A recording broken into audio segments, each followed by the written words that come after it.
वनचारी जय राधा माधव जय कुंज बिहारी जय राधा माधव जय कुंज बिहारी। हरे कृष्णा माता जी। ஹரி ஹரி போல். ஹரே கிருஷ்ணா ப்ரோஜி. ஹரே கிருஷ்ணா. हरे कृष्णा யாரு माता பிரணத்தி जी। வாசிக்க போறீங்க? நான் வாசிக்கிறேன் மாதாஜி. மத்தவங்களுக்கு வாய்ப்பு கொடுக்கலாமா? ஓகே ஒவ்வொருத்தரும் மாதாஜி, கொடுங்க, நோ ஹரே ப்ராப்ளம். கிருஷ்ணா பிரபு. வேற யாரு பண்றீங்க? பிரணத்தி பிரபுஜி வந்து பாட்டு பாடிட்டாங்க. நிதானமா அதை பார்த்துட்டு ஸ்பெல்லிங் மிஸ்டேக் இல்லாம அழகா ப்ரொனவுன்ஸ் பண்ணுங்க. பிராக்டிஸ் பண்ணுங்க பார்க்கலாம். ஹரே கிருஷ்ணா.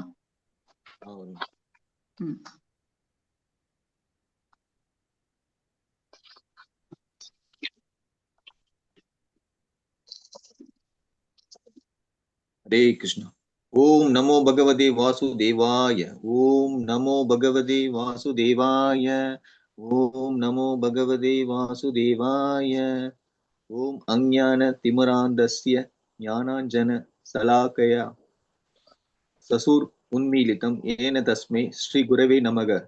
श्री चैतन्य मनोपीष्टं स्थापितं येन भूतले स्वयं रूप कदामग्यं तदादि स्व पदान्तिकम् अत्यहगं श्री गुरोः श्री युध पदकमलं श्री कुरुन् वैष्णवांस श्रीरूपं साक्रजातं सगगण रघुनाथान्वितं तं स जीवं सात्वैतं सावधूतं परिजन सगीतं कृष्ण चैतन्य देवं श्री राधा कृष्ण पादान सग गण ललिता श्री विशागान वितांस ये कृष्ण करुणा सिंधु दीन बंधु जगतपदे कोपेश कोपिका कांता राधा कांता नमोस्तुते तप्त कांचन गौरांगी राधे वृंदावनेश्वरी वृष भानुसुदे देवी प्रणमामि हरिप्रिये वांछा कल्पतरूप्यश्च कृपा सिंधुप्य एव स पदिनां पावनेभ्यो वैष्णवेभ्यो नमो नमः। नमो ब्रह्मण्य देवाय कुरो ब्राह्मण हिताय स जगत हिताय कृष्णाय गोविंदाय नमो नमः। नमो मगा वदान्याय कृष्ण प्रेम प्रदायते कृष्णाय कृष्ण चैतन्य नामने गौर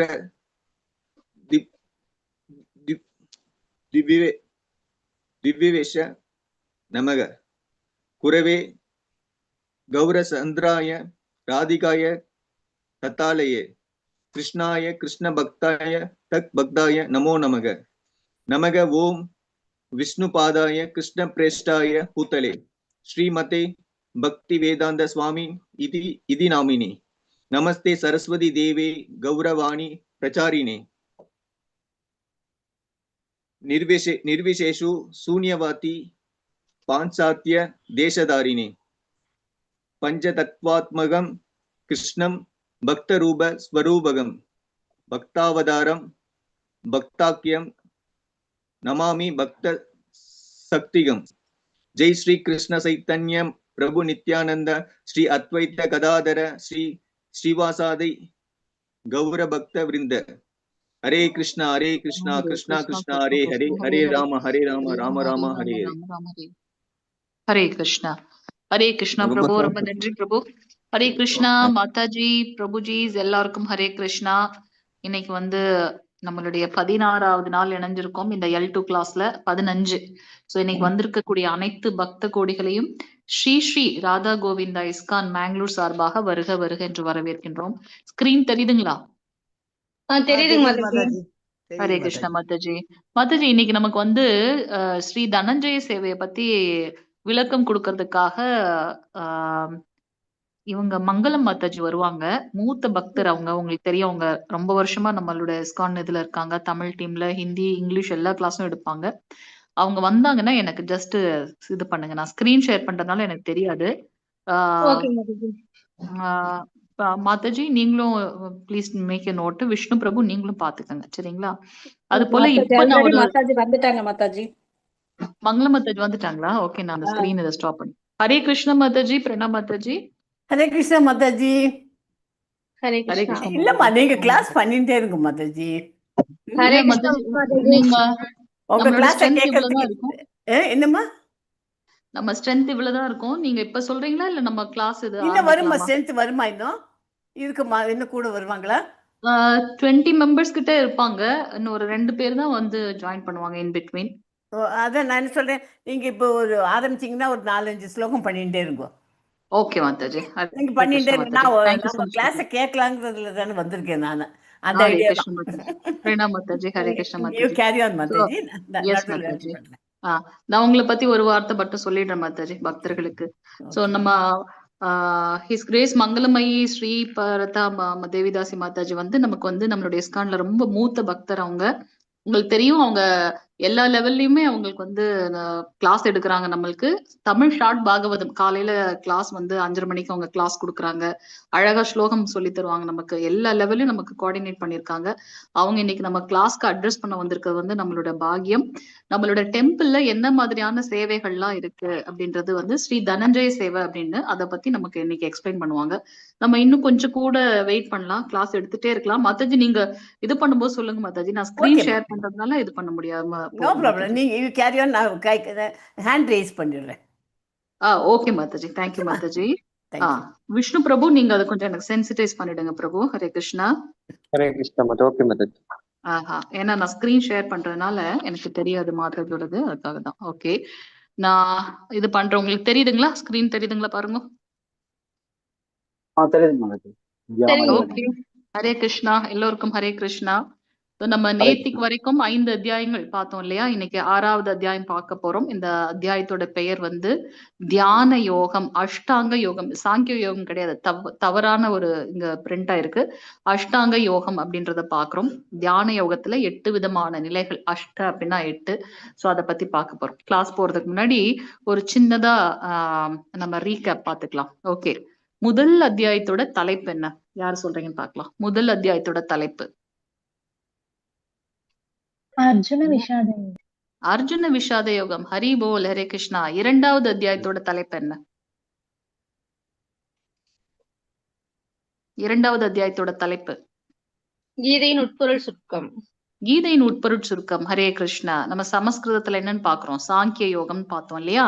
3வது அத்தியாயத்தோட தலைப்பு என்ன? கர்ம யோகம். கர்ம யோகம். ஹரே கிருஷ்ணா. 4வது அத்தியாயம் ஞான யோகமா? ஞான யோகம். ஞான யோகம். ஹரே கிருஷ்ணா. நேத்திக்கு நம்ம என்ன அத்தியாயம் பார்த்தோம்? முடிச்சோம். 5வது அத்தியாயம் சந்நியாச யோகமா? கிருஷ்ண உணர்வில் செயல். கர்மயோகம். கர்மயோகம் கிருஷ்ண உணர்வில் செயல் அப்படின்றது 5வது அத்தியாயம் பார்த்தோம் இல்லையா? சோ இன்னைக்கு அது இல்லாம நேத்து நம்ம இந்த கடைசியா 27, 28வது ஸ்லோகத்துல பகவான் ஸ்ரீ கிருஷ்ணர் தியான யோகத்தை பத்தி நமக்கு சொல்லியிருக்காரு இல்லையா? அதோட இன்ட்ரோடக்ஷன் பார்த்தோம். சோ இன்னைக்கு நாம இன்னும் டீட்டெயிலா நம்ம பார்க்க போறோம். சோ 5வது அத்தியாயத்துல என்னென்னலாம் பார்த்தோம்? நம்மளுடைய கடமைகளை எப்படி செய்யணும் அப்படின்னாக்கா, எப்படி தாமரையில நீர்ல இருந்தாலும் அல்லது அது மேல நீர் இருந்தால் கூட அதுல ஒட்டவே ஒட்டாது.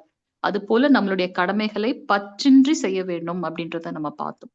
அது போல புலன்களை கட்டுப்படுத்தி பகவானை திருப்திப்படுத்துறது மட்டும்தான் நம்மளுடைய நோக்கமாக இருக்கணும். சோ நமக்கு இட்ட கடமைகளை இது பகவானுடைய கைங்கரியம்ன்ற பாவத்துல நம்மளுடைய செயல்கள் இருக்கணும்.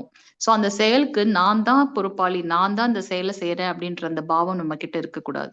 ஒரு செயல் செய்யணும்னா அந்த செயலை செய்வதற்கான ஒரு களம், க்ஷேத்திரம். 13வது அத்தியாயத்துல பார்ப்போம். க்ஷேத்ரஜ்ஞ விபாக யோகம். அதுல வந்து நம்ம டீட்டெயிலா பார்ப்போம். ஒரு செயல் செய்வதற்கு 5 காரணிகள் தேவைப்படுது அப்படின்னுட்டு.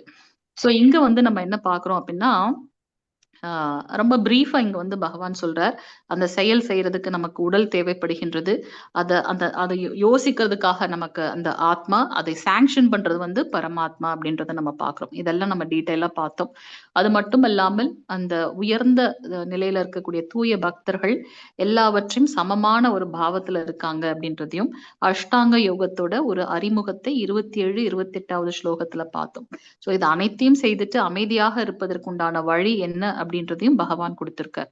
நமக்கு என்ன கிடைச்சிருக்கோ அதுல திருப்தி அடைந்து அதுல மத்தவங்கள பார்த்து ஒரு பொறாமையோ அல்லது ஒரு கோபமோ அல்லது பயமோ இல்லாம நமக்கு கிடைச்சதை வச்சு நாம அமைதியாக தன்னில் திருப்தியுற்று இருக்கும்போது நம்ம வந்து அமைதியான ஒரு வாழ்க்கை வாழ முடியும் அப்படின்றத நம்ம பார்க்கிறோம். ஸோ இது வந்து நேத்திக்கு அத்தியாயத்தோடது. இந்த 6வது அத்தியாயத்துல என்ன பார்க்க போறோம் அப்படின்னாக்கா அஷ்டாங்க யோகம்.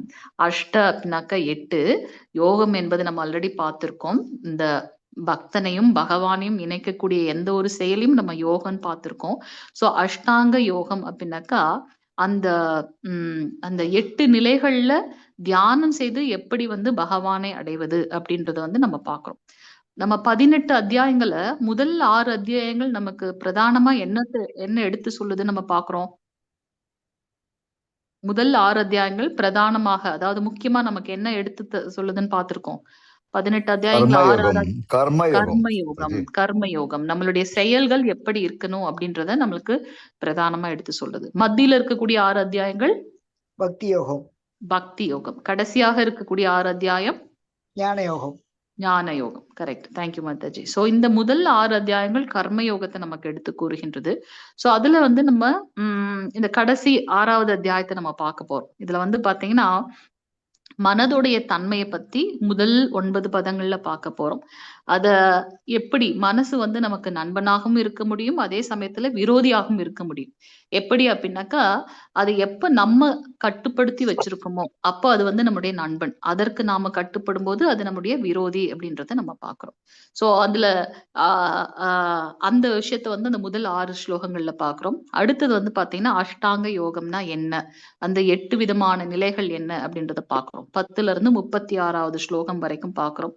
அதுல வந்து இந்த உடல் எப்படி இருக்கணும், மனசோட தகுதி என்ன, இந்த அஷ்டாங்க யோகத்தை பண்ணும்போது அப்படி மனசை ஒருமுகப்படுத்த முடிந்தாலொழிய இந்த தியான யோகம் நமக்கு வசப்படாது அப்படின்றத பாக்குறோம். சோ அர்ஜுனன் வந்து தன்னுடைய இயலாமையை வெளிப்படுத்துறார். அவர் என்ன சொல்றாருன்னா பகவானிடத்துல காற்றை கூட ஒரு குடுவையில அடைத்து விடலாம், ஆனா கிருஷ்ணா இந்த மனசை ஒருமுகப்படுத்துறது ரொம்ப கடினமாக இருக்கு அப்படின்றத நம்ம பாக்குறோம்.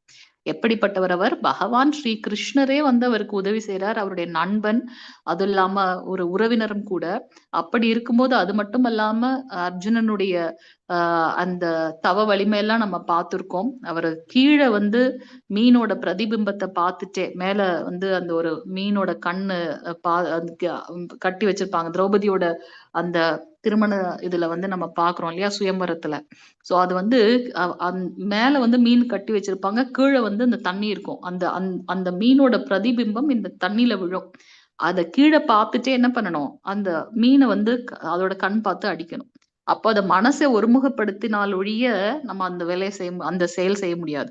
அர்ஜுனன் அவ்வளவு ஒரு ஸ்திரமாக இருந்தவர். அப்படிப்பட்ட அர்ஜுனன் வந்து பகவான் இடத்துல சொல்றார். இது எதுக்கு அப்படின்னாக்கா நம்மை போன்ற ஜீவாத்மாக்களை இந்த பௌதிக பந்தத்திலிருந்து ஆன்மீகத்துக்கு உயர்த்துவதற்காக கேள்விகளை அவர் கேட்கின்றார் அப்படின்றத பாக்குறோம். அதுக்கு பகவான் என்ன சொல்றார் உடனே, கண்டிப்பாக அது முடியாத இதுதான், ஆனா தொடர்ந்த பயிற்சியினாலும் பற்றற்று நம்மளுடைய கடமைகளை செய்வதாலும் மனதை ஒருமுகப்படுத்தப்பட முடியும் அப்படின்றத பகவான் நமக்கு சொல்ற. சோ இதெல்லாம் சொல்லும் போது இந்த 8 நிலைகளும் ரொம்ப கஷ்டப்பட்டு ஒருத்தன் செய்யறான் இல்லையா, அந்த யோகி முழுமையாக பகவானோடு ஒன்றிணைய முடியாத பட்சத்தில் சமாதின்றது இந்த கடைசி நிலை. சோ அப்ப அவங்க இந்த இந்த இந்த 8 நிலைகள் ஒன்னொன்னா ட்ரை பண்ணி முன்னேறிட்டே போறாங்க. அப்ப முழுசா அவங்க அந்த நிலையை அடைய முடியல அப்படின்னா அவங்களோட கதி என்ன ஆகுறது, வெற்றி அடையாத இந்த யோகியோட கதி என்ன அப்படின்றத அவர் கேட்கிறார். அதற்கு பகவான் சொல்றார், அவங்க என்ன பண்றாங்க, உயர்ந்த ஆன்மீகிகளோட குடும்பத்துல பிறக்கிறாங்க. அது மட்டும் அல்லாம அவங்க எந்த நிலையில வீழ்ச்சி அடைகிறாங்களோ அந்த நிலைக்கு ஏற்றாற் போல ஒரு செல்வந்தர்களின் குடும்பத்தில் பிறக்கிறாங்க, அல்லது ஒரு கற்றறிந்த ஆன்மீகிகளோட குடும்பத்துல பிறக்கிறாங்க. உயர்ந்த ஆன்மீகிகளோட குடும்பத்துல அவங்க பிறக்கிறதுக்கு வாய்ப்புகள் இருக்கு அப்படின்றத சொல்றாரு பகவான். இதுல இருந்து என்ன தெரியுது, பௌதீகமான விஷயத்துலதான் நமக்கு வந்து என்னது திருப்பி அடுத்த பிரிவுல நம்ம கண்டினியூ பண்ண முடியாது. இப்ப இந்த பிரிவுல எனக்கு வந்து ஒரு 10 lakhs பேங்க் பேலன்ஸ் இருக்கு அப்படின்னா நான் இறந்துட்டேன், அப்படி அடுத்த பிரிவி நான் வேற ஒரு மனுஷனா வந்திருக்கேன்னா நான் அதை சொந்தம் கொண்டாட முடியாது. எனக்கு வந்து இது என்னோட பேங்க் பேலன்ஸ், நான் என்னோட கஷ்டம் பட்டு நான் சம்பாதிச்ச காசு போன ஜென்மத்துல, இதுக்கு நான் தான் அதுக்கு வந்து உரிமை அப்படின்னு நம்ம கொண்டாட முடியாது. ஆனா பக்தியில நம்மளுக்கு வந்து எந்த அளவுல நாம பக்தி செய்கின்றோமோ அதை கண்டிப்பாக அடுத்த பிறவியில் அதுல இருந்து நாம வந்து முயற்சி செய்து பகவான் அடைய பிரயத்தனம் பண்றோம். இதை நிதர்சனமாக சின்ன குழந்தைங்க கூட பக்தி பண்றதை பாக்குறோம். அப்ப அவங்க எவ்வளவு ஒரு உயர்ந்த பக்தியை போன பிறவில செய்திருந்தா இந்த பிறவில அந்த ஞானத்தோட அந்த வயசுலயே இளம் வயதிலேயே அவங்க பக்தி பண்றாங்க அப்படின்றத நம்ம பார்க்க முடிகின்றது. சோ அததான் வந்து இங்க வந்து பகவான் சொல்றார். சோ பக்திக்கு ஒரு ஒரு தாழ்ச்சி என்பதே கிடையாது. சின்னதா நம்ம செய்யற பக்தி தொண்டு கூட நம்ம அடுத்த பிறவில நமக்கு உதவியாக இருக்கும். ஆனா பௌதீகம் சார்ந்த எந்த விஷயத்திலும் வீழ்ச்சிதான் இருக்கு அப்படின்றத நம்ம இங்க பாக்குறோம். சோ மிக உயர்ந்த யோகியோட நிலைமைகள்லாம் என்ன அப்படின்றதெல்லாம் பாக்குறோம். இதையெல்லாம் சொல்லிட்டு பகவான் கடைசியில என்ன சொல்வார் அப்படின்னாக்கா, இத்தனை பெரிய யோகிகளின் மத்தியில கூட பக்தன் வந்து மிகவும் சிறந்தவன். தன்னுடைய கடமையை வந்து கிருஷ்ண உணர்வில் செய்து கொண்டு பக்தியை நிலைத்திருக்கான் இல்லையா, அவன் மிகவும் சிறந்தவன் அப்படின்றத பகவான் சொல்வார். நம்ம எந்த ஒரு அத்தியாயத்தை எடுத்துட்டாலுமே பகவான் வந்து ஒரு நூலிலை போல அதுல வந்து பக்தி யோகத்தோட தன்மையை, அதனுடைய சிறப்பு தன்மையை அவர் வந்து சொல்லிட்டே இருப்பார் அப்படின்றத நம்ம பாக்குறோம். அதே மிகவும் அழகாக நம்மளுடைய பிரபுபாதர் நமக்கு அதை எடுத்து சொல்றார். ஓகே, ஸோ இதோட ரிவிஷன் நம்ம பார்த்துட்டோம். ஒரு அத்தியாயமும் என்ன அப்படின்றத நம்ம பார்த்துட்டோம். ஸோ இங்க வந்து மனம் விரோதியா நண்பனா, அஷ்டாங்க யோகத்தோட நிலைகள் என்ன, அப்படி முயற்சி செய்து வெற்றி அடையாத யோகிகளோட கதி என்ன, இது எல்லாத்தையும் செய்துட்டு யார் வந்து மிக உயர்ந்த யோகி அப்படின்றதையும் பகவான் சொல்றார். யோகா அப்படின்னா என்ன நம்ம பார்த்தோம். நம்ம செய்யக்கூடிய எந்த செயல் பகவானோட நம்மளை இணைக்கின்றதோ அது வந்து யோகம் அப்படின்றத நம்ம பார்க்கிறோம். சோ அஷ்டாங்க யோகம், அஷ்ட அங்க யோகம், 8 விதமான நிலைகள் இருக்கு அப்படின்றத நம்ம இங்க பாக்குறோம். அதனாலதான் வந்து அஷ்டாங்க யோகம் அப்படின்னு பாக்குறோம். என்னென்ன நிலைகள் அப்படின்னு பாத்தீங்கன்னா, யம, நியம, ஆசனம், பிராணயாமம், பிரத்யாகாரம், தாரணை, தியானம், சமாதி, இந்த மாதிரி 8 விதமான நிலைகள் இருக்கு இந்த அஷ்டாங்க யோகத்தை. யமம்னா என்ன அப்படின்னாக்க இந்த வெளிப்புற பண்புகள், புற தூய்மை அப்படின்றத நம்ம பார்க்கிறோம். நியமம், அதாவது யமம் எந்த செயல்களை வந்து செய்யக்கூடாதோ அதை விடுக்கிறது, அதை விட்டுடுறது. நியமம், அதை கடைபிடிக்க வேண்டிய செயல்களை நாம ஸ்திரமாக கடைபிடிக்கிறது. அது மட்டும் இல்லாம இது அகத்தூய்மையும் கூட அப்படின்றத நம்ம பார்க்கிறோம். அடுத்து ஆசனம், நம்ம தியானம் பண்ணணும் அப்படின்னு இந்த அஷ்டாங்க யோகத்தை எடுத்துக்கணும் அப்படின்னா நம்ம தேர்ந்தெடுக்கக்கூடிய அந்த இடம் எப்படியெல்லாம் இருக்கணும்ன்றத பகவான் இங்க சொல்லியிருக்க. பகவான் நமக்கு எல்லா விதமான யோகங்களை பத்தியும் சொல்லியிருக்க. அத்தனை இதுலயும் மிகவும் உயர்ந்தது என்னது, ரொம்ப விசேஷமான சிரேஷ்டமானது என்னது அப்படின்னா பக்தி யோகம் அப்படின்றத சொல்ற. சோ அந்த அந்த அமரக்கூடிய இடம் எப்படி இருக்கணும், அதோட தியானம் எப்படி இருக்குன்றத சொல்ற. அந்த மாதிரி ஒரு இடத்த கண்டுபிடிச்சு அமர்ந்ததுக்கு அப்புறமா அதுல மூச்சு பயிற்சிகள் எப்படி வந்து மனதை வந்து உள்ளிழுத்து வெளிவிடக்கூடிய அந்த மூச்சின் மேல எப்படி நம்ம வந்து ஸ்திரமா இருக்கணும்ன்றது பிராணயாமம். அதை தொடர்ந்து செய்து கொண்டே இருக்கும்போது மனசை அதிலேயே நம்ம லயிக்கும் போது புலன்கள் தன்னால கட்டுப்பட வேண்டும். அதுதான் வந்து பிரத்யாகாரம். அப்படி புலன்களையும் கட்டுப்படுத்தினதுக்கு அப்புறம் நம்மளுடைய நினைவுகள் எல்லாம் ஒரே நிலையில இருக்கு, அது வந்து தாரணை. அடுத்த நிலை வந்து தியானம். எப்படி வந்து ஒரு காற்று இல்லாத இடத்துல ஒரு விளக்கை தீபம் ஏத்தி வச்சோன்னா அது நிலைத்து நிற்கின்றதோ அது போல மனது வந்து ரொம்ப நிலைத்து ஒரே நிலையில இருக்கும், அது தியானம். கடைசியாக பகவானோட ஒன்றுறது அல்லது ஒருமித்தல், அது ஒருங்கிணைப்பு, அது வந்து சமாதி அப்படின்றது பாக்குறோம். இது வந்து ஜஸ்ட் பிரீஃப். நம்ம வந்து முதல் இதுல இருந்து நம்ம ஸ்டார்ட் பண்ணலாம். ஹரே கிருஷ்ணா. யாராவது ஒருத்தர் வாசிக்கிறீங்களா? ஹரே கிருஷ்ணா. பிரபு நீங்க பாத்துட்டே இருங்க, மாதாஜி ஹேண்ட் ரைஸ் பண்ணாங்கன்னா நீங்க சொல்லுங்க. ஏன்னா வாசிக்கிறேன் மாதாஜி. ஹரே கிருஷ்ணா. ஹரே கிருஷ்ணா. ஏன்னா அவங்க ஸ்ரீ காலையில மங்களாத்தி அதெல்லாம் பகவான் உவாச்ச. மாதாஜி. மாதாஜி பிரபுஜி வாசிக்கிறாங்க. அடுத்த ஸ்லோகம் நீங்க வாசிங்க மாதாஜி. ஹரே கிருஷ்ணா. ஹரே கிருஷ்ணா. ஸ்ரீ வாசிங்க பிரபு. பகவான் உவாச்ச அநாஸ்ரிதः கர்ம பலம் காரியம் கர்ம கரோதி யः ச சந்நியாசு ச யோகி ச நிர் ந சாக்ரியः. ஹரே கிருஷ்ண மாதாஜி. புருஷோத்தமனான முழு முதற் கடவுள் கூறினார், செயலின் பலன்களில் பற்றற்று கடமைக்காக செயலாற்றுபவனே சன்னியாசியும் உண்மையான யோகியுமாகிறானே தவிர வேள்வி நெருப்பை மூட்டாதவனும் செயலற்றவனும் அல்ல. ஹரே கிருஷ்ண மாதாஜி. ஹரே கிருஷ்ண பிரபு. நன்றி பிரபு. இங்க வந்து பக்குவமான அறிவின் துறவுகோள் அல்லது அளவுகோள் என்ன அப்படின்றத நம்ம பாக்குறோம். இங்க என்ன சொல்றாரு அப்படின்னாக்கா, செயலின் பலன்களில் பற்றற்று கடமைக்காக செயலாற்றுபவன் தான் சந்நியாசி. முந்தின இதுலயும் நம்ம பார்த்தோம். யாரு வந்து உண்மையான சந்நியாசி அப்படின்னா, நான் ஒரு செயலை செய்யறேன், அதுல வரக்கூடிய பலன் மேல எனக்கு பற்று இல்லைன்னா அவன் தான் வந்து உண்மையான சந்நியாசி அப்படின்றத அவர் சொல்லியிருக்கார். அததான் இங்க மீண்டும் அவர் சொல்றார். செயலின் பலன்கள்ல பற்று இல்லாம இது என்னுடைய கடமை, நான் அதை செய்கின்றேன். குழந்தைகள் வளர்க்கறது அப்படின்றது என்னோட கடமை. அவங்க பிற்காலத்துல எனக்கு உதவி பண்ணணும், அவங்க வந்து என்னை கேர் பண்ணணும் அப்படின்ற பாவத்துல நம்ம செய்தோம் அப்படின்னாக்கா அங்க பந்தப்படுறோம். அப்ப அத நிவர்த்தி பண்றதுக்கு அடுத்த பிறவின்னு சிறப்பு சுழற்சி வந்துட்டே இருக்கும். சோ இங்க கடமைக்காக செயலாற்றுறதா நினைச்சு பற்றின்று அந்த செயல்களை செய்யறாங்களே அவங்களே வந்து உண்மையான சந்நியாசி. அவங்கதான் வந்து யோகி. அதை தவிர்த்து நானும் யோக நிலையில இருக்கேன், நானும் வந்து ஒரு யோகி அப்படின்னு சொல்லிட்டு அந்த வேள்வி நெருப்புனா என்ன, அதற்குண்டான பிரயத்தனம் எதையும் செய்யாம இருக்காங்களே, எந்த செயலுமே செய்யாம இருக்காங்களே, அது வந்து அது வந்து உண்மையான சந்நியாசம் கிடையாது அப்படின்றத பகவான் இங்க சொல்றார். சோ அவங்களுடைய நிலை எப்படி இருக்கும் அப்படின்னாக்கா, செய்கின்ற செயல்களின் விளைவின் மேல பற்று இல்லாம இருப்பாங்க. அஷ்டாங்க யோகம் என்பது வந்து கடமைக்காக செயல்படுதல், பக்குவமின்றி தனது கடமைகளை விட்டு விடுறது கிடையாது அப்படின்றத நம்ம பாக்குறோம். சோ இதை ஏற்கனவே பகவான் சொல்லியிருந்தாலும் இங்க மீண்டும் நமக்கு சொல்றாரு. எது உண்மையான சந்நியாசம், என்னுடைய செயலின் விளைவுகள் மேல பற்று இல்லாம நான் என்னுடைய செயலை செய்தேன்னா அதுதான் வந்து உண்மையான சந்நியாசம். அதற்கு விட்டுட்டு நம்மளுடைய கடமைகளை எல்லாம் விட்டுட்டு நானும் சந்நியாசம் போறோம்னு சொல்லி போறாங்க இல்லையா, அது வந்து தவறான ஒன்று. அதையெல்லாம் பக்குவமற்ற ஒரு செயல் அப்படின்றத நம்ம இங்க பாக்குறோம். ஓகே. சோ சுயநலம் இல்லாமல் கிருஷ்ணரோட திருப்திக்காக எவரொருவர் உழைக்கின்றாரோ அவர்தான் வந்து பக்குவமான துறவி அப்படின்றத நம்ம பார்க்கலாம். சோ இங்க ஏன்னா நம்மளுடைய வாழ்வின் நோக்கமே வந்து எதுக்கு இந்த மனித பிறவி கிடைச்சிருக்கு, இந்த மனித பிறவியை உபயோகப்படுத்தி பகவானுக்கு பக்தி தொண்டு செய்து அவரை அடையிறது, அதுதான் நம்மளுடைய வாழ்க்கையோட நோக்கமாக இருக்கணும்.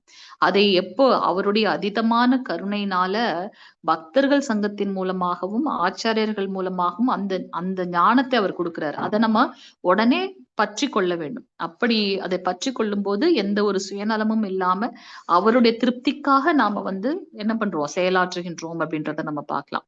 சோ இப்ப நம்மளுடைய பிரபுபாதர் அவருடைய கருணையினால உலகம் முழுவதும் எத்தனை பக்தர்களை வந்து உருவாக்கி இருக்காரு, எத்தனை ஆச்சாரியர்களை உருவாக்கி இருக்காரு நம்ம பாக்குறோம்.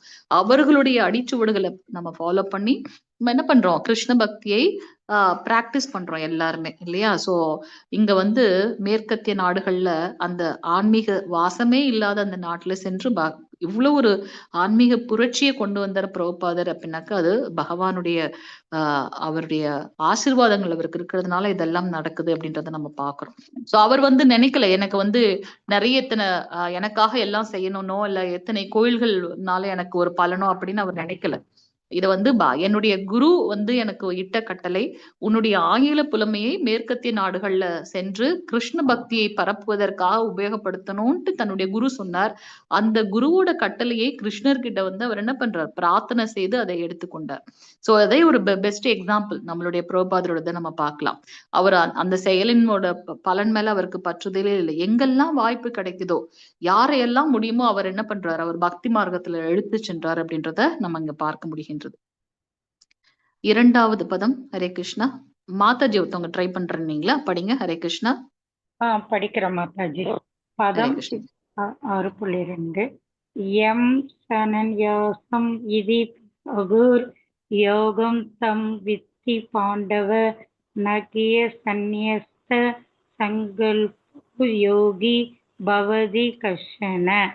பாண்டுவின் மகனே, புலனுகர்ச்சிக்கான இச்சைகளை காத எவனுமே யோகியாக முடியாது என்பதால் துறவு என்று அழைக்கப்படுவதும் யோகமும் பரமனுடன் தொடர்பு கொள்ளுதலும் ஒன்றே என்பதை நீ அறிய வேண்டும்.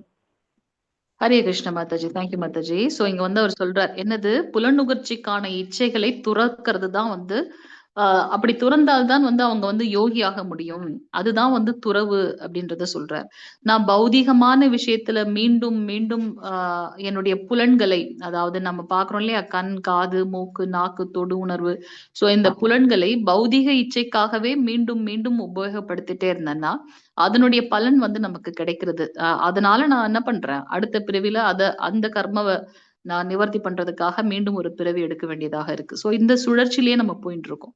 சோ இதை நம்ம எப்படி வந்து துறக்க முடியும் அப்படின்னா, அனைத்தையும் பகவானுடைய பக்தி தொண்டில் உபயோகப்படுத்தும் போது, இப்ப நமக்கு டைம் கிடைக்கும் போது நம்ம என்ன பண்றோம், உடனே யூடியூப்ல ஷார்ட்ஸ் பாக்குறோம், ஃபிலிம் பாக்குறோம், அந்த என்னென்னவோ விஷயங்களை பாக்குறோம். ஆனா அதுக்கு பதிலா அதை வந்து பகவானை பத்தி புரிந்து கொள்வதற்காக, அவருடைய நாம ரூப குண லீலைகளை பக்தர்களோட சங்கத்துல படிக்கிறதுக்காக நம்ம டைமை உபயோகப்படுத்தலாம். இல்ல அவரை பத்தி நம்ம தெரிஞ்சுக்கிறதுக்காக நிறைய நமக்கு வந்து யூடியூப்ல அதே யூடியூப்ல வந்து நமக்கு வந்து பகவானை பத்தி தெரிஞ்சுக்க முடியும். பக்தர்கள் சங்கத்துல நம்ம படிக்க முடியும். நம்மளே வந்து புத்தகங்களை பகவத்கீதை பாகவதத்தை புரோபாதர் கருணையோட கொடுத்திருக்காரு, அதை நம்ம படிக்க முடியும் அப்படின்றதெல்லாம் நம்ம பார்க்கலாம். சோ இப்படி நாம செய்யும்போது என்ன பண்றோம், இந்த பௌதிகமான விஷயத்துல நாம பற்றுக்கொள்வது இல்லை அப்படின்றத நம்ம பார்க்கிறோம். அது எப்படி நம்மளை வந்து இங்க பந்தப்படுத்துது அப்படின்னா, நாம ஏதோ ஒரு விஷயத்த பார்ப்போம், அது என்ன பண்ணும் நம்மள அந்த விஷயத்த நம்மளும் எடுத்துக்கணும்னு ஒரு தூண்டுதலாக இருக்கலாம்.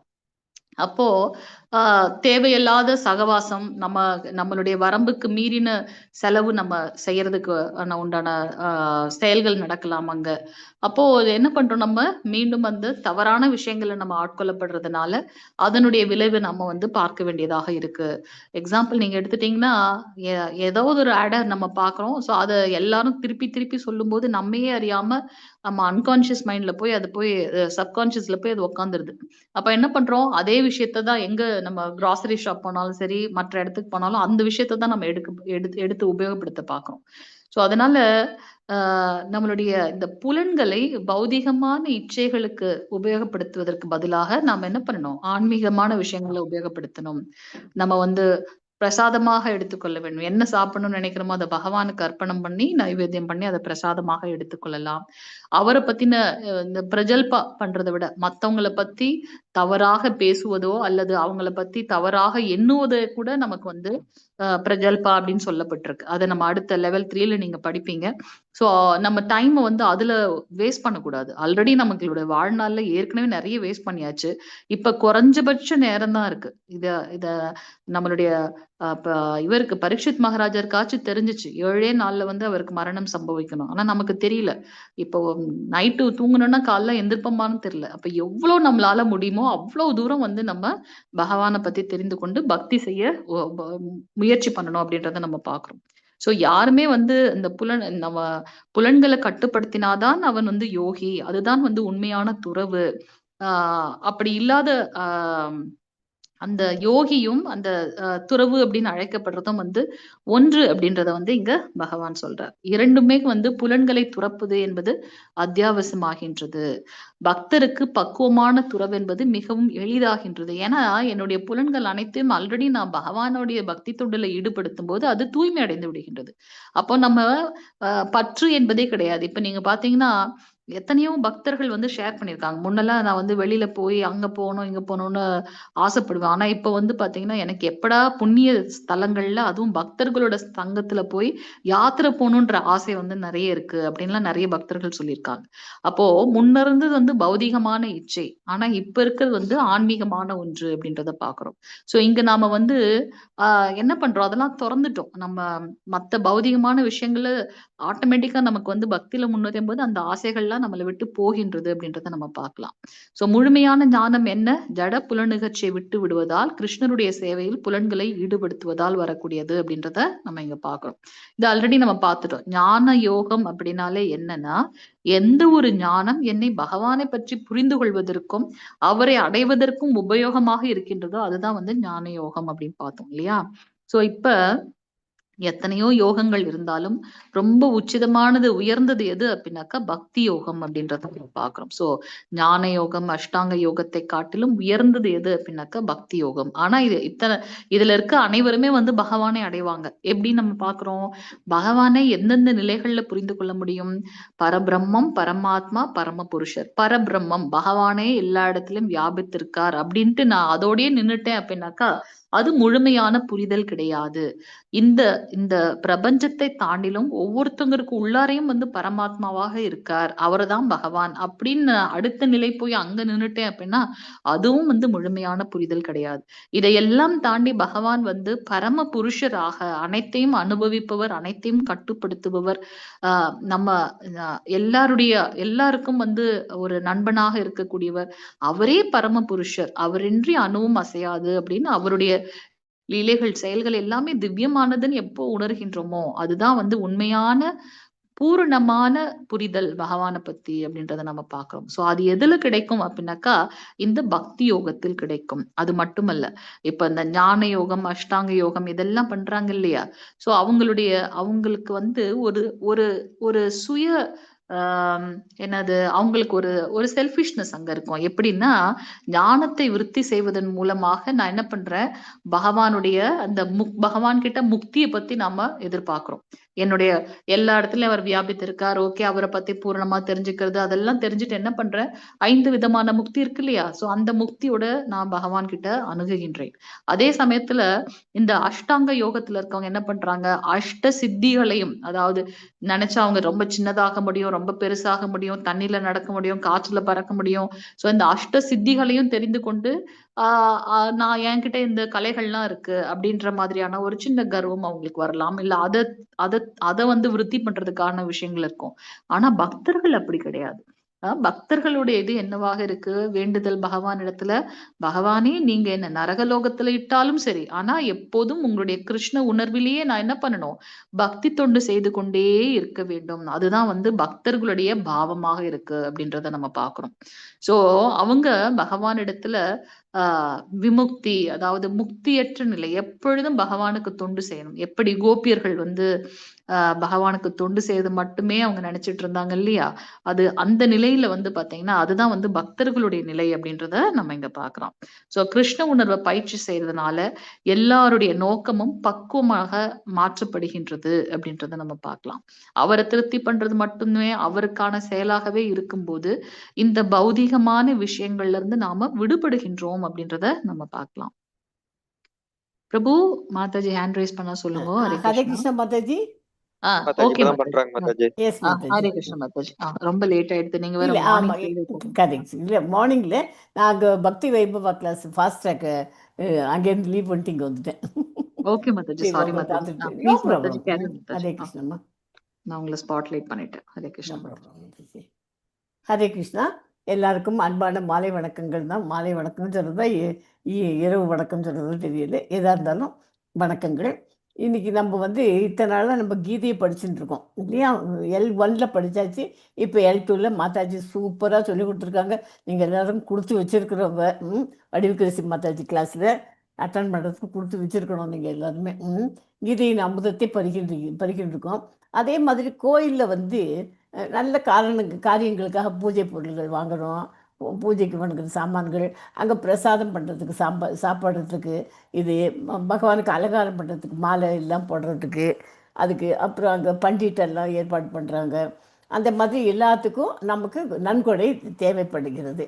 அதுக்காக நான் நன்கொடை கேட்கறதுக்காக உங்கள்கிட்ட வந்திருக்கேன். உங்களால் எவ்வளவு 100 ரூபா கொடுக்க முடியுமா கொடுங்க, 500 ரூபா கொடுக்க முடியுமா கொடுங்க. இதை தான் கொடுக்கணும், அதை தான் கொடுக்கணும்னு அப்படி கணக்கு வச்சுக்க வேண்டாம். ஓகே.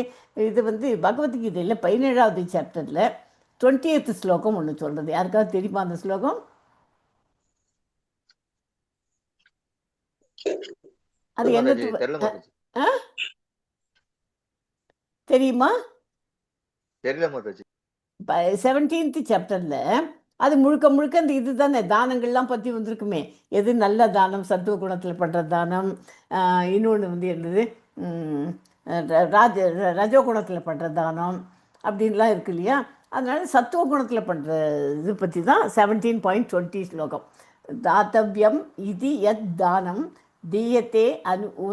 தீயத்தேனுபகாரிணி தேசே காலே ச பாத்ரே தத் தானம் சாத்விகம் ஸ்மிருதம் அப்படின்னு.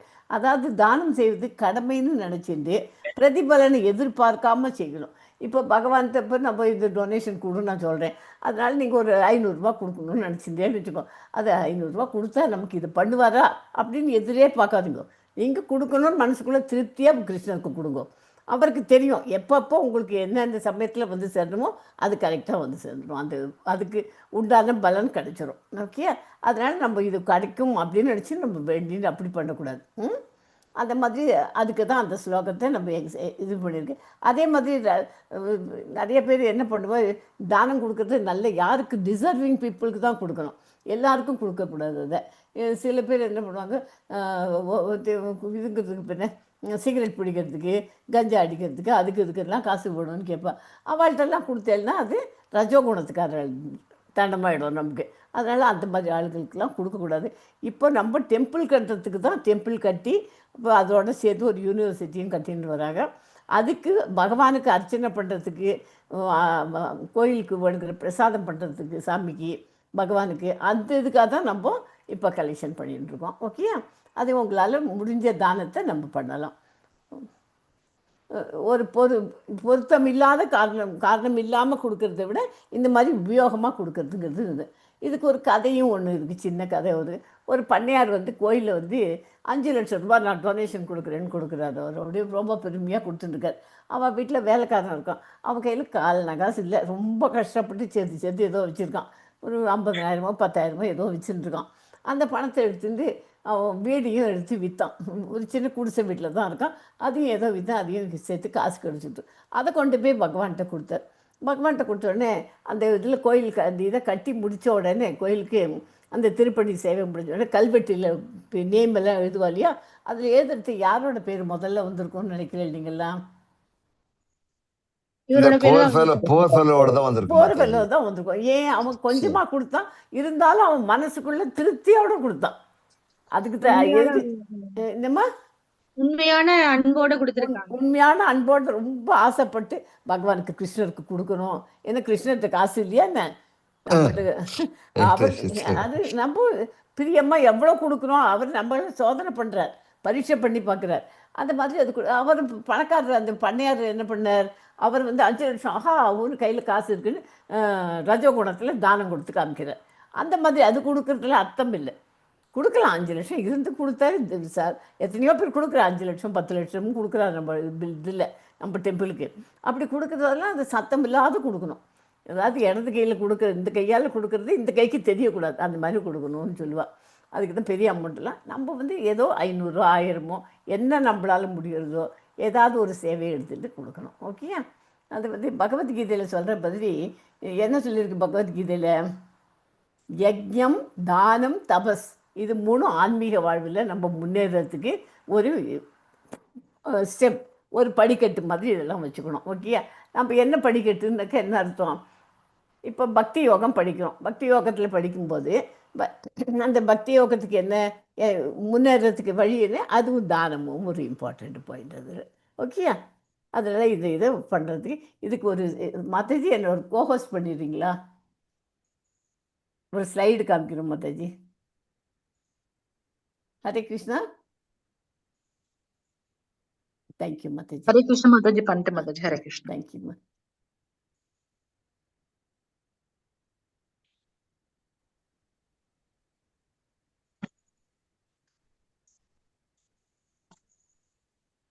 ஹரே கிருஷ்ணா.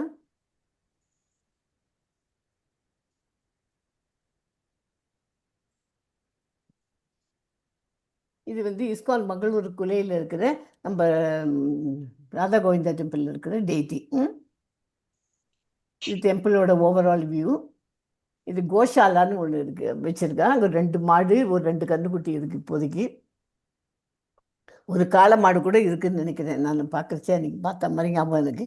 ஸோ அதுக்கெல்லாம் வந்து ஒரு கவுக்கு சாப்பாடு கொடுக்கணும், ஒரு நாளைக்கு சாப்பாடு கொடுக்கணுன்னா 100 ரூபா இருக்குது.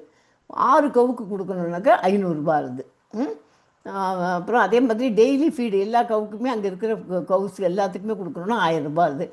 ஸோ எல்லா தானத்திலேயே சிறந்த தானம் அன்னதானம்.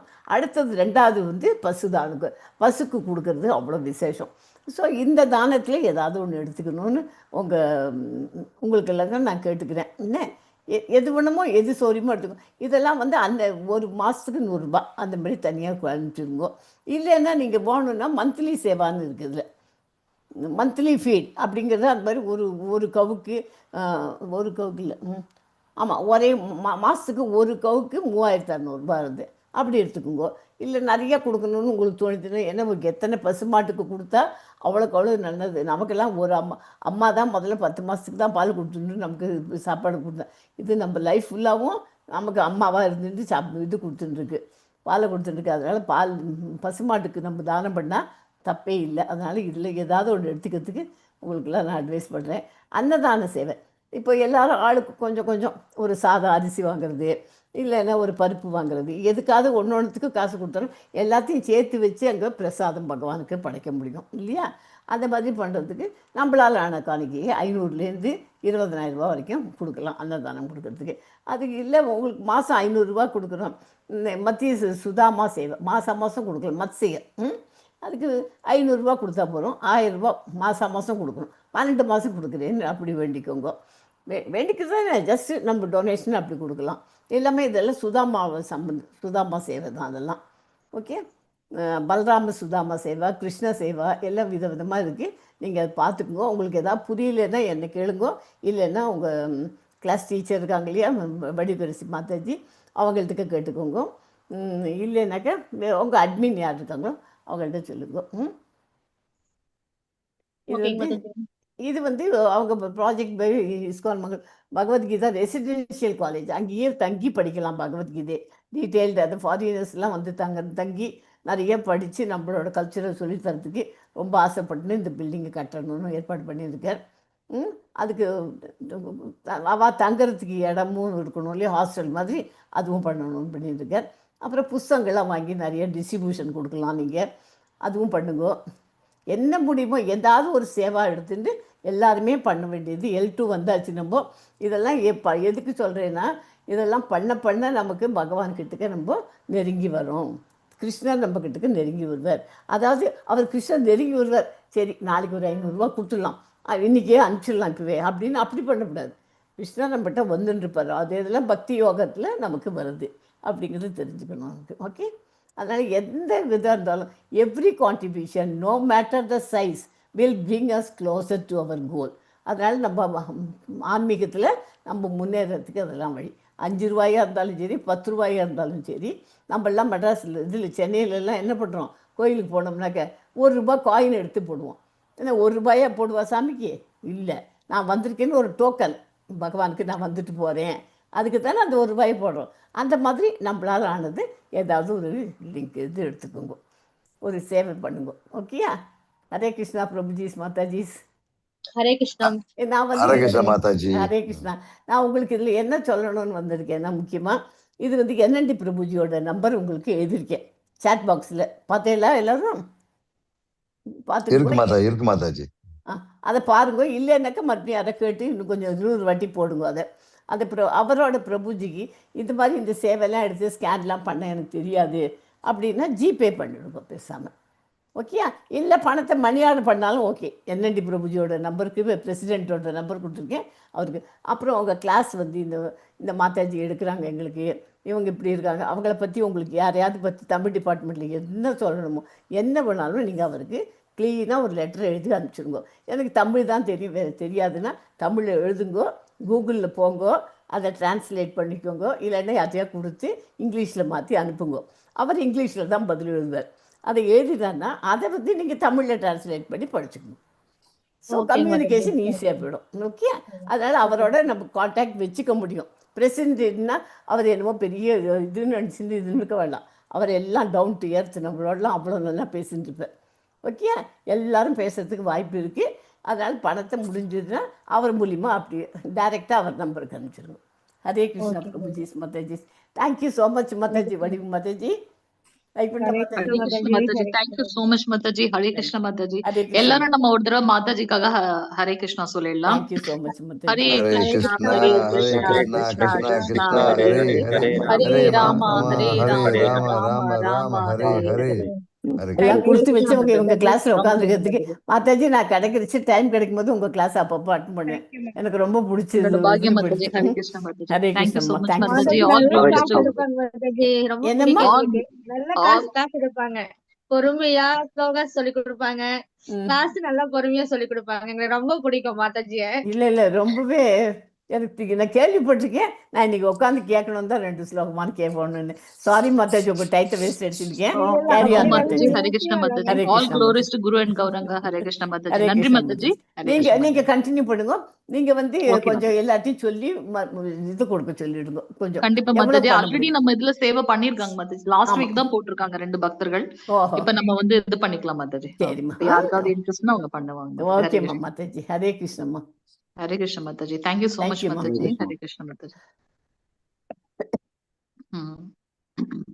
மாதாஜி, புஷ்பா யசோமதி மாதாஜி வந்து புதுசா வந்திருக்காங்க. அவங்களோட நம்பர் மட்டும் டைப் பண்ண சொல்றீங்களா? புஷ்பா மாதாஜி நம்பர் கொஞ்சம் போட்டிருங்க மாதாஜி. அது போல இவங்க யாரோ ரெட்மின்னு ஒரு மாதாஜியோ பிரபுஜியோ ஜாயின் பண்ணிருக்கீங்க, கொஞ்சம் போட்டுருங்களேன். நம்பர் வாங்கிட்டேன் மாதாஜி. நம்பர் வாங்கிட்டேன். வாங்கிட்டீங்களா? சுமதி மாதாஜி ரீநேம் நான் பண்ணிட்டேன் அவங்கள. ஓகே ஓகே பிரபு. ஓகே.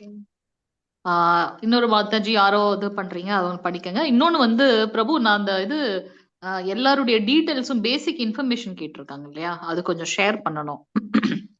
பண்ணிடுறேன் மாதாஜி. நானும் போட்டிருக்கேன், நீங்க பாருங்க. அத சேம் திங். அதாவது நேத்தே நான் உங்ககிட்ட சொன்னேன் எல்லாருக்கும், கடைசி நேரத்துல சொன்னதுனால நீங்க ஃபில் பண்ணீங்களான்னு தெரியல. அந்த கூகுள் ஃபார்ம் எடுத்துட்டீங்கன்னா அதுல நம்மளோட பேசிக் இன்ஃபர்மேஷன் கேட்கும். நம்மளோட பேரு, ஏஜ், வயசு, அதுதான் வயசு, என்ன பண்ணிட்டு இருக்கோம்.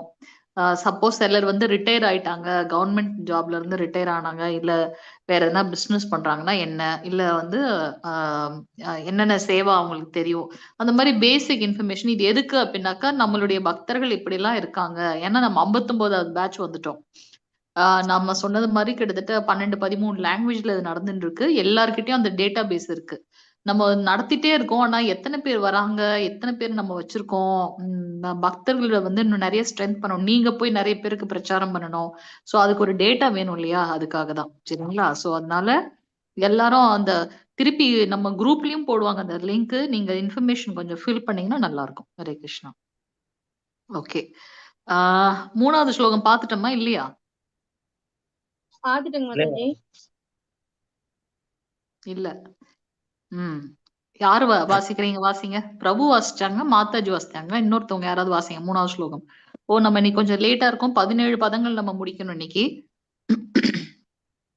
வாசிக்கிறீங்களா? நான் வாசிச்சுட்டுமா? ஆருருஷேஷார் முனோர் யோகம் கர்ம காரணம் உச்சதே யோகாரூடஸ்ய தஸ்யைவ க்ஷம காரணம் உச்சதே.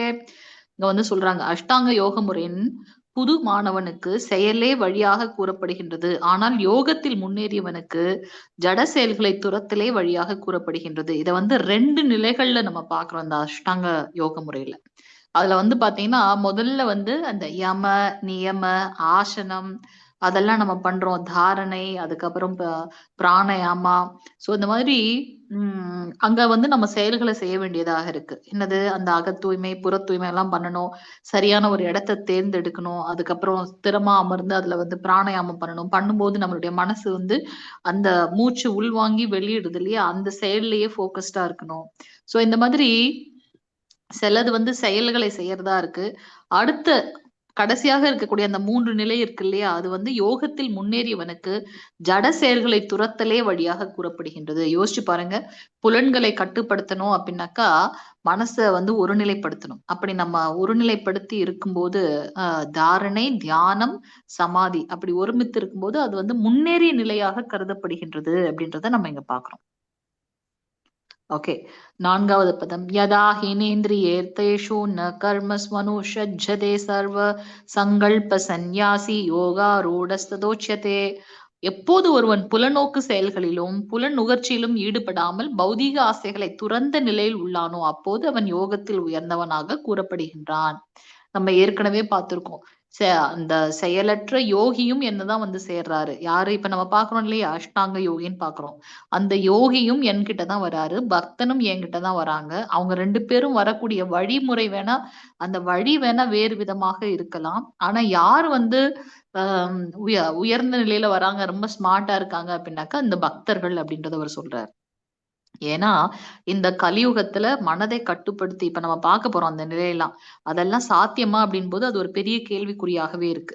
சோ இங்க அவர் என்ன சொல்றாரு அப்படின்னா, இந்த மாதிரி இந்த பலன் நோக்கு செயல்களை எதிர்பார்த்து இந்த புலன் இன்பத்திற்காக திருப்பி திருப்பி புலன் இன்பம் நம்ம எதன்னு சொல்றோம், நம்மளுடைய அந்த ஐம்பூதங்கள் ஐம்புலன்கள் இருக்கு இல்லையா, கண் காது மூக்கு, அதை வந்து பௌதீகமான நான் சந்தோஷமா இருக்கிறதுக்காக நான் இந்த சாப்பாடை சாப்பிடுவேன், நான் சந்தோஷமா இருக்கிறதுக்காக இந்த படத்துக்கு போறது, இல்ல மத்த விஷயங்கள்ல தவறான விஷயங்கள்ல வந்து கண்களை உபயோகப்படுத்துறது.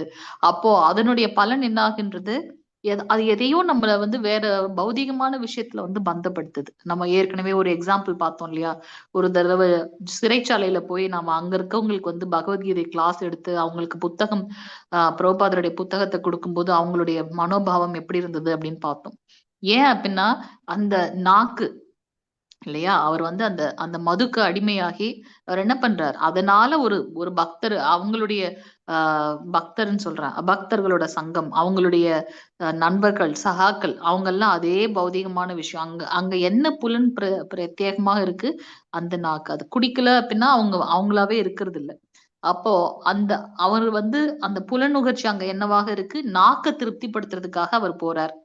ஆனா அங்க என்ன ஆகுது, ஒரு யாரோ ஒருத்தவங்க எதையோ சொல்ல அது அவங்களுடைய அந்த ஈகோவ அகங்காரத்தை தூண்டிவிட கோவத்துல அவர் என்ன பண்றாரு, அங்க இருந்த பாட்டில எடுத்து அவரே அவருடைய நண்பரை குத்தி அதே ஸ்பாட்லயே அவர் இறந்துட்டார். அப்போ என்ன மாதிரியான பந்தத்துல அவர் வந்து மாற்றான்னு பாக்குறோம் நம்ம. நம்ம என்ன ஒரு கர்மங்கள் செய்தாலும் அதனுடைய பலன் இருக்கு. அந்த பலனை அனுபவிக்கிறதுக்காக நாம மீண்டும் பிறப்பு இறப்பு சுழற்சியில நாம் வந்துட்டு இருக்கோம் அப்படின்றத நம்ம பாக்குறோம் இல்லையா? இப்ப வந்து அந்த அர்ஜுன மடங்களாக அவங்க வந்து பாத்தீங்கன்னா குபேரனோட பிள்ளைகள். அப்படிப்பட்டவங்க நாரத ரிஷி கந்தர்வர்கள் 2 பேரு குபேரனோட பிள்ளைகள். அவங்க அவங்களுடைய அந்த உயர் கிரகங்கள்ல இருந்து பூமிக்கு வராங்க. பூமிக்கு வந்து அந்த அருவியில வந்து குளிச்சு ரொம்ப சந்தோஷமாக இருக்காங்க கேளிக்கையா. ஆனா அங்க ஒரு நாரத ரிஷி, உயர்ந்த ரிஷி, அவர் வந்து எவ்வளவு பெரிய ரிஷி, அவர் போறார். அவர் போறது தெரிஞ்சு மத்த கந்தர்விகள், அந்த அவங்க கூட இருக்கக்கூடிய அந்த பெண் தேவர்கள், இது என்ன சொல்றது, உயர்லோக கன்னிகைகள்லாம் இருக்காங்க இல்லையா, தேவலோக கன்னிகைகள் கந்தர்விகள்லாம் என்ன பண்றாங்க, ஓ ரிஷி வராருன்னு என்ன பண்றாங்க, தன்னை மறைச்சிட்டு அவங்க வந்து ஓடி ஒளியறாங்க.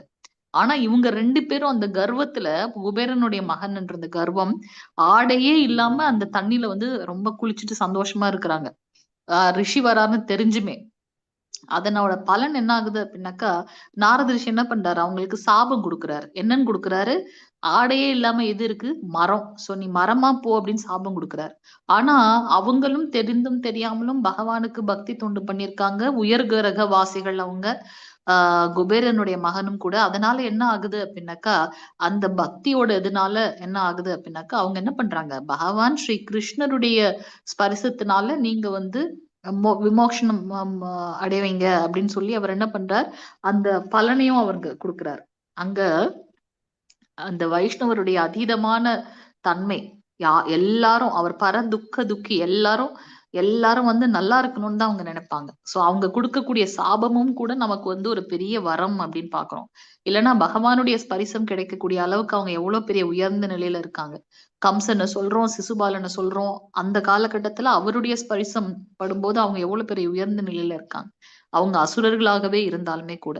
சோ இங்க நம்ம என்ன பாக்குறோம்னா, நம்மளுடைய அந்த புலன் இச்சை, நான் அனுபவிக்கணும்னு நினைச்சதோட பலன் என்ன மீண்டும் மீண்டும் பௌதீகத்துல பந்தப்படுத்தும். அதையே நான் என்ன பண்றேன், பகவானுடைய பக்தி தொண்டு. அப்ப நான் பிரசாதம் சாப்பிடுறது கூட ஒரு பக்தி தொண்டு தான். ஏன்னா அதுலயும் நான் என்னுடைய புலனை கட்டுப்படுத்தி பிரசாதம் மட்டும்தான் சாப்பிடுவேன்னு ஸ்திரமா இருக்கிறது. சோ அததான் இங்க சொல்றார். எல்லா பௌதீக ஆசைகளையும் துறந்த நிலையில் உள்ளானோ அப்போது அவன் யோகத்தில் உயர்ந்தவனாக கருதப்படுகின்றான். இப்ப முழுக்க முழுக்க நம்ம யோகிகளை பத்தி தான் பார்க்க போறோம். சோ அவர் என்ன பண்றார், பலன் நோக்கு செயல்கள்ல இதை செஞ்சா இது கிடைக்கும், அதை செஞ்சா அது கிடைக்கும் அப்படின்ற அந்த செயல்களை எல்லாம் கட்டுப்படுத்திட்டு, புலன்களை எல்லாம் கட்டுப்படுத்திட்டு, பௌதீக ஆசைகளை எல்லாம் துறந்து விட்டு, எல்லா புலன்களையும் ஒடுக்கி மனசை ஒருநிலைப்படுத்தி இவ்வளவு கஷ்டப்பட்டு இருக்காங்க இல்லையா, அவங்கதான் வந்து யோகத்தில் உயர்ந்தவர்கள் அப்படின்னு பாக்குறோம். நம்ம இதான் 2 நிலைகள் பார்த்தோம். ஒண்ணு ஆரம்ப நிலை, இன்னொன்னு உயர்ந்த நிலை. ஆரம்ப நிலை என்னது, யோகா ருருக்ஷ. உயர்ந்த நிலை என்னது, யோகா ரூட அப்படின்றத நம்ம பாக்குறோம். அது என்னென்னு பாக்குறோம். ஆரம்ப நிலை, ஒருவன் செயல்பட வேண்டும், அவனது கடமைகளை செய்ய வேண்டும், அஷ்டாங்க யோகியில் பயில வேண்டும், ஆசனங்களை எடுத்துக்கொள்ள வேண்டும், பற்றின்மை அடைய அது உதவும், தூய்மை அடைய அது உதவும். இதுதான் வந்து ஆரம்ப நிலை அப்படின்றத நம்ம பாக்குறோம். உயர்ந்த நிலை அந்த கடைசியாக இருக்கக்கூடிய 3 நிலை, தாரணை, பிரத்யாகாரா, தாரணை, அதுக்கப்புறம் சமாதி அப்படின்னு பாக்குறோம். சோ ஜட இச்சைகள் வந்து அவங்க முழுவதும் தூய்மை அடைந்த நிலையில இருக்காங்க, தியானத்துல நிலை பெற்று இருக்கின்றார்கள், தொல்லை தரக்கூடிய மன இயக்கங்கள் அனைத்தையும் நிறுத்தி விட்டு இருக்காங்க. அதுதான் வந்து சமாதி அப்படின்னு பாக்குறோம். ஓகே. சோ இங்க வந்து பாக்குறீங்கன்னா இந்த 8 விதமான அஷ்டாங்க யோகத்துடைய அங்கங்கள் முதல்ல இருக்கிறது என்ன? யாரு வாசிங்க பார்க்கலாம். முதல்ல இருக்கிறது என்ன? சமாதி. முதல்ல இருக்க அதுதான் கடைசி நிலை. முதல்ல இருக்கிறது என்ன? நம்பர் 1 எது போட்டிருக்கு? நாம் செய்யக்கூடாதவை கட்டுப்பாடுகள். யம அப்படின்னாக்கா செய்யக்கூடாததெல்லாம் விட்டுடுறது. நம்ம சொல்றோம்ல, நியமங்களை ஃபாலோ பண்ணணும்னு சொல்றோம்ல, நியமங்களை வந்து நம்ம கடைப்பிடிக்கணும்னு சொல்றோம். அது 2வது நிலை. யமனா என்னது? எதெல்லாம் செய்யக்கூடாதோ அதையெல்லாம் விட்டு விடுறது. அதுக்குதான் நமக்கு பிரபுபாதர் 4 ரெகுலேட்டிவ் ஒழுக்க விதிமுறைகளை சொல்லியிருக்க. அடுத்தது நியமம். எதெல்லாம் நான் செய்ய முதல்ல நம்ம என்ன பண்ணோம்? டோன்ட் நம்ம பண்ணிட்டோம் அப்படின்னாக்கா டூஸ் தன்னால வந்துரும் இல்லையா? சோ இங்க செய்யக்கூடாதவை என்ன அப்படின்னா அந்த 4 ரெகுலேட்டிவ் பிரின்சிபிள்ஸ் பாக்குறோம், ஒழுக்க விதிமுறைகள், அதெல்லாம் நம்ம விட்டு விட வேண்டும். நியமம் அப்படின்றது என்ன? அடுத்த நிலை, செய்ய வேண்டியதை நாம செய்ய வேண்டும். என்னெல்லாம் செய்ய வேண்டும் நம்ம பாக்குறோம்? 16 மாலைகள் ஜெபம் பண்றது, ABCD பக்தர்கள் சங்கத்துல இருக்குது, பகவத்கீதை பாகவதம் வாசிப்பது, சாண்டிங் பண்றது, அதுக்கப்புறம் வந்து பாத்தீங்கன்னா பகவான் கிட்ட பிரசாதத்தை மட்டும் தான் நம்ம எடுத்துக்கிறது. சோ அது வந்து நியமம் என்பது செய்ய வேண்டிய கடமைகள். ஆசனம் அப்படின்றது என்ன? ஆசனம் அப்படின்றதுனா அந்த இடத்தை நாம எந்த இடத்துல நாம வந்து இந்த பயிற்சி செய்ய போறோமோ, இது அஷ்டாங்க யோகத்தை பண்ண போறோமோ அந்த இடத்தை தேர்ந்தெடுக்கிறது. அது எப்படிப்பட்டதா இருக்கணும்? அமைதியா இருக்கணும், புனிதமான இடத்துல இருக்கணும், அதெல்லாம் நம்ம பார்ப்போம். பிராணயாமம்ன்றது என்னது? மூச்சு பயிற்சி. உள்ளிழுத்து வெளிவிடக்கூடிய அந்த மூச்சின் மேல நம்ம என்ன பண்றோம்? ஒரு கவனத்தை அதுல வைக்கிறோம். அடுத்த நிலை வந்து பிரத்யாகாரம். புலனுகர்ச்சி பொருட்கள் வந்து புலன்களை வெளியே நிறுத்துதல். மனசு வந்து நம்ம சாண்டிங் பண்ணும்போது நம்ம பாக்குறோம் இல்லையா, மனசு அலப்பாஞ்சுட்டே இருக்கும், இருந்தாலும் அதை வந்து ஒரு நிலையில கொண்டு வரதுக்கு நம்ம மீண்டும் மீண்டும் ட்ரை பண்றோம். அடுத்த நிலை தாரணை. தாரணைன்றது பகவானின் ரூபத்தில் மனதை நிலைநிறுத்துதல். அடுத்தது தியானம். சோ தியானம் என்பது மிகுந்த ஆழ்ந்த தியானத்துல ஈடுபட்டுள்ள நிலை. அதாவது எந்த ஒரு என்ன ஒரு ஆசிலேஷனும் இல்லாம இருக்குது, ஒரு சஞ்சலமும் இல்லாம இருக்குது, அது தியானம். கடைசியாக முழுவதுமாக சமாதியில் ஆழ்ந்துள்ள நிலை, பகவானோட ஒன்றிணையறது அப்படின்றத நம்ம பார்க்கிறோம். ஓகே. 5வது பதம், உத்தரேதாத்மனாத்மானம் நாத்மானம் அவசாதயேத் ஆத்மைவ ஹ்யாத்மனோ பந்துர் ஆத்மைவ ரிபுர் ஆத்மனஹ. சோ இங்க சொல்றார், மனதோட உதவியோட ஒருவன் தன்னை உயர்த்தி கொள்ள வேண்டுமே ஒழிய தாழ்த்தி கொள்ள கூடாது. மனமே கட்டுண்ட ஆத்மாவின் நண்பனும் எதிரியும் ஆவான். இந்த செயல்களை எப்படி பண்ண முடியும் அப்படின்னாக்கா மனசு ரொம்ப முக்கியம் இல்லையா? நம்ம சொல்ற பிசிக்கல் ஹெல்த்தை விட மென்டல் ஹெல்த் ரொம்ப முக்கியம். மனசு வந்து நம்மள வந்து ரொம்ப அதீதமான செயல்கள் எல்லாம் வந்து செய்ய வைக்கும். ஏன் அப்படின்னாக்கா பகவான் விபூதி யோகம் 10வது இதுல சொல்றாரு இல்லையா, அந்த விபூதி யோகத்துல மனமாக நான் தான் இருக்கேன்னு சொல்றார். சோ எது ரொம்ப ரொம்ப உயர்ந்ததா இருக்கோ, மோஸ்ட் சிக்னிபிகண்டா எந்தெந்த செயல்கள்லாம் இருக்கோ அதெல்லாம் நான் தான் சொல்றேன். சோ அதுல இந்த 5 புலன்கள்ல மனதாக நான் இருக்கேன் அப்படின்னு சொல்றேன். சோ மனதை நாம என்ன பண்ணணும்? அதை உபயோகப்படுத்தி நாம உயர்ந்த நிலைக்கு போகணுமே ஒழிய தாழ்ந்த நிலைக்கு செல்லக்கூடாது. அது நமக்கு நண்பனாகவும் இருக்கலாம், எதிரியாகவும் மாறலாம் அப்படின்றத நம்ம பாக்குறோம். பந்தூர் ஆத்மனஸ்தஸ்ய ஏனாத்மைத்வாத்மனஜ்தஹ அனாத்மனஸ்து சத்ருத்வே வர்த்தே தாத்மைவ சத்ருவத். சோ மனதை யார் ஒருத்தவங்க வந்து வென்று விடுகின்றார்களோ அவங்களுக்கு மனசு நண்பன். மனதால் வெல்லப்படுபவன் என்ன பண்றான்? மனசு வந்து விரோதி அப்படின்னு நம்ம பார்க்கணும். எக்ஸாம்பிள் பாத்தீங்கன்னா, நம்ம சொல்றோம், நம்ம வந்து மங்களார்த்தி அட்டன் பண்றது மிக்க உத்தமமான ஒன்று. அது அந்த காலையில வந்து பிரம்ம முகூர்த்தத்துல நம்மளுடைய ஆன்மீக செயல்கள்லாம் செய்யணும், இதெல்லாம் வந்து சொல்றோம். ஆனா நம்ம காலையில எந்திரிக்க முடியுதா அப்படின்னாக்கா அது பெரிய கேள்விக்குறி. அந்த அலாரம 4 தடவை ஆஃப் பண்ணிடுறோம் இல்லையா? சோ ஆனாலும் வந்து பாத்தீங்கன்னா இல்ல சொல்லியிருக்காங்க, நமக்கு வந்து டெம்பிள்ல சொல்லியிருக்காங்க, பிரபுஜி சொல்லியிருக்காங்க. ஸோ கண்டிப்பா நம்ம எந்திரிக்கணும். ஓகே, நம்ம ஒண்ணும் பண்ண போதில்ல. எந்திரிச்சு நம்ம பிரஷ் பண்ணி ஃபேஸ் வாஷ் பண்ணிட்டு மங்களார்த்தி பகவானுடைய அர்ச்ச விக்கிரக தரிசனம் எடுக்கணும் அப்படின்னு முடிவு பண்ணி அட்லீஸ்ட் ஒரு 4 ரவுண்டு காலையில முடிச்சிருவோம். என்னனாலும் ஒரு இடத்துல உட்காந்துட்டோம் அப்படின்னாக்கா 4 ரவுண்டு சாண்டிங் பண்ணிடுவோம். அது மத்தது அப்புறம் பார்த்துக்கலாம் அப்படின்னு மனசை அது நம்மள சொல்லும், இல்ல இல்ல இன்னும் கொஞ்ச நேரம் தூங்கணும்னு. ஆனா அத வந்து அது கூட சண்டை போட்டு என்ன பண்றோம் நம்ம, இல்ல அப்படின்னு புத்தியோட, ஏன்னா மனதை காட்டிலும் உயர்ந்தது நுண்ணறிவு புத்தி அப்படின்னு பாக்குறோம் இல்லையா? சோ மனதை நான் வென்று விட்டேன் அப்படின்னா அதுதான் எனக்கு ஒரு சிறந்த நண்பன். அதை நம்ம பழக்கப்படுத்த பாருங்களேன், ஆட்டோமேட்டிக்கா 4 மணிக்கெல்லாம் நீங்க எதிர்ச்சிருவீங்க. ஒரு வாரம் நீங்க பிராக்டிஸ் பண்ணி பாருங்க. முதல்ல அது அடம் பிடிக்கும், ஆனா கடைசியில என்ன ஆயிடும், அது நம்ம வழிக்கு வந்துரும். அதே நம்ம அதோட வழிக்கு போக ஆரம்பிச்சோம்னு வச்சுக்கோங்களேன், நம்ம வந்து முன்னேறவே முடியாது. ஏன்னா ஆன்மீகத்துல முன்னேறுவதற்கு சில விதிமுறைகள் கொடுக்கப்பட்டிருக்கு. அப்ப அதை நம்ம ஃபாலோ பண்ணணும். அத பண்ணாத பட்சத்துல அதுதான் நமக்கு வந்து மிகப்பெரிய விரோதி அப்படின்றத நம்ம பார்க்கணும். சோ அது நமக்கு நண்பனா அல்லது பகைவனா அப்படின்னு மாறுறது நம்ம கையில தான் இருக்கு. கட்டுப்படுத்தப்பட்ட மனம் அது நமக்கு நண்பன். பரமாத்மாவின் கட்டளையை பின்பற்றக்கூடியது. அதுக்கு வந்து அதை செய்யணும் அப்படின்ற ஞானம் இருக்கும். புலனுகர்ச்சில எல்லாம் பற்று இல்லாம இருக்கும். சோ அதனுடைய பலன் என்ன? மனசை நம்ம கட்டுப்படுத்திட்டோம் அப்படின்னா என்னன்னா, ஆன்மீகத்தில் நம்மை அது உயர்த்தும். அதே நீங்க அது பகைவனான்னு பார்த்தா அது கட்டுப்பாடு இல்லாத மனசு. அது நமக்கு பெரிய எதிரி. அதனால நமக்கு என்னெல்லாம் வருது? காமம், கோபம், மயக்கம் இதெல்லாம் வருது. இப்ப பாருங்க, அந்த அந்த சிறைச்சாலையில இருந்த அந்த பக்தர் அந்த நாக்குக்கு கட்டுப்படாம இல்ல இல்ல இதெல்லாம் வேண்டாம் அப்படின்னு முடிவு பண்ணி அதுக்கு போகாம இருந்திருந்தா, அங்க அனாவசியமான சண்டை சச்சரவுகள் இல்லாம இருந்திருந்தா அவருடைய வாழ்க்கை வேற மாதிரி போயிருக்கும் இல்லையா? சோ அது மனசை கட்டுப்படுத்த முடியாததுனால அவர் என்ன பண்றாரு, அங்க வீழ்ச்சி அடைகின்றான்னு பாக்குறோம். சோ கட்டளையை பின்பற்றும், புலனுகர்ச்சியில் பற்றுதல் கொண்டிருக்கும் அதோடைய பலன் என்ன ஆகுது, நம்மளை பந்தப்படுத்தி மிகவும் தாழ்த்தி விடுகின்றது அப்படின்றத நம்ம பாக்குறோம். நம்ம இந்த டயக்ராம் ஏற்கனவே பார்த்திருக்கோம். 5 குதிரைகளும் 5 விஷயமா வேற வழிகளை துரத்தின் போது புலன்கள் அதையெல்லாம் கட்டுப்படுத்தக்கூடிய அந்த கடிவாளம் வந்து மனம். அந்த கடிவாளம் யார் கையில இருக்கு அப்படின்னாக்கா புத்தி. மனசு நம்மளை என்னதான் அலக்கழிச்சாலும் இல்ல, என்னுடைய ஆச்சாரியர் இதை சொல்லியிருக்காரு, நான் அதைத்தான் ஃபாலோ பண்ணுவேன் ரொம்ப ஸ்திரமா இருந்தோம் அப்படின்னா தான் நம்ம வந்து ஆத்மாவுக்கு உண்டான செயல்களை செய்ய முடியும். சோ அதுதான் வந்து ரொம்ப முக்கியமானது. சோ புத்தியை நம்ம வந்து என்ன பண்ணணும், மனசை கட்டுப்படுத்தணும் அப்படின்றத நம்ம பார்க்கலாம். சோ யாரு வந்து எப்படி நான் மனசை கட்டுப்படுத்துதுன்னா, ஆன்மீகத்தில் மூத்தவர்களுடைய ஆணைகளை பின்பற்றுவது.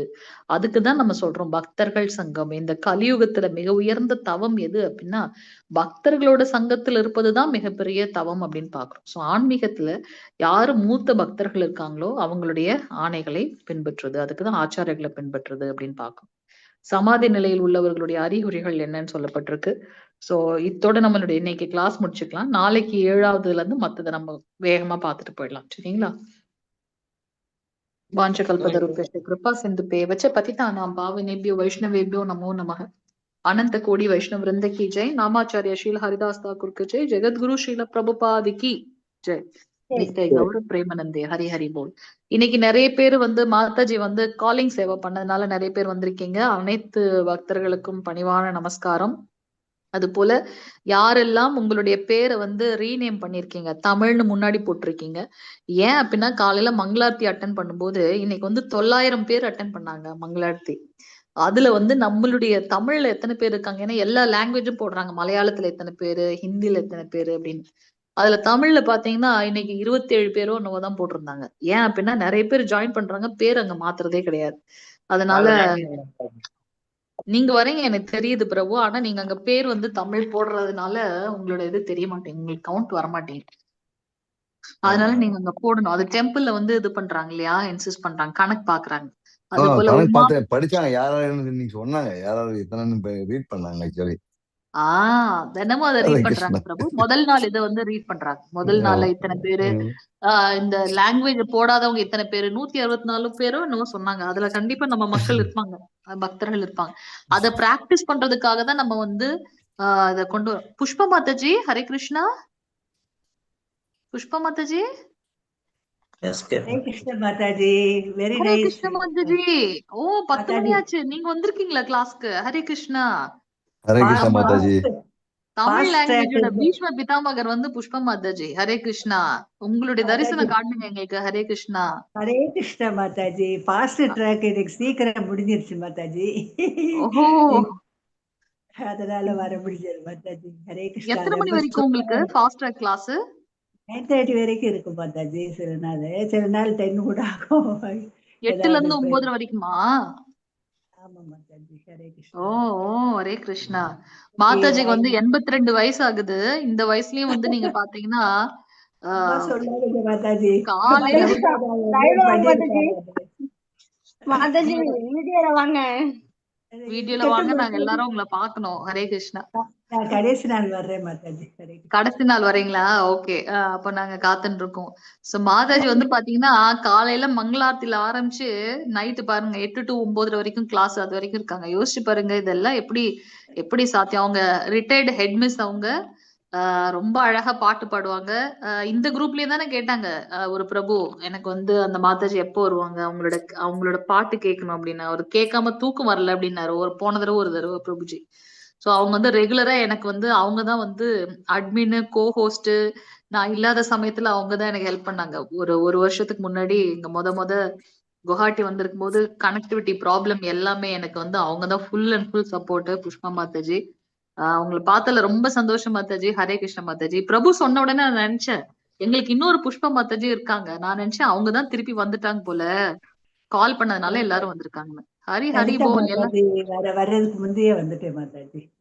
தேங்க்யூ மாதாஜி. ஹரே கிருஷ்ண மாதாஜி. எல்லாருக்கும் ஹரே கிருஷ்ணா. ரொம்ப அழகா எல்லாரும் பேர் மாத்திட்டீங்க. சாமிநாதன் பிரபு, ருத்ரன் பிரபு, முன்னாடி நீங்க TAMன்னு தமிழ்னு போட்டுக்கோங்க இனிமே நெக்ஸ்ட் டைம். இது ஏன் நம்ம சொல்றோம்னா இப்ப கிளாஸ்ல நம்ம பிராக்டிஸ் பண்ணாதான் நம்ம மெயினா என்ன கிளாஸ் போனாலும் நீங்க, ஏன்னா நம்ம வந்து டெம்பிளோட கனெக்ட் ஆயிருக்கோம் இல்லையா, 13 லாங்குவேஜ் இருக்கு. அதனால எல்லாரும் ஜாயின் பண்ணும் போதே தமிழ்னு போட்டு நீங்க உங்களோட பேர் போட்டுக்கோங்க. அப்பதான் மங்களாத்தி அப்பவும் அந்த தமிழ்ன்றது ரிஃப்ளெக்ட் ஆகும். நம்ம நினைச்சுக்கலாம் என்ன இது கூட தான் பௌதிகமாக இருக்குன்னு, அப்படி இல்ல அது. அப்போ இது வந்து ஒரு உத்வேகத்தை நம்ம கொடுக்குது. 900 பேர் வந்திருக்காங்களா ஆன்லைன்ல, எவ்வளவு பெரிய விஷயம். அப்போ நம்மளும் ரொம்ப ஆர்வமா வந்து பார்க்கணும் அப்படின்னு எல்லாருக்கும் தோணும். அதுக்காக தான். சரிங்களா? ரொம்ப நன்றி பிரபு. உமாபதி பிரபு மாத்திட்டீங்க. ருத்ரன் பிரபு, ஹரே சாமிநாதன் கிருஷ்ணா பிரபு. மாதாஜி. ஹரே கிருஷ்ண பிரபு. ஹரி ஓம் மாதாஜி. ஹரே கிருஷ்ண பிரபு. ஹரி ஓம் பிரபு. சொல்லுங்க மாதாஜி. இல்ல 1000க்கு மேல வரும்னு எதிர்பார்க்கறாங்க.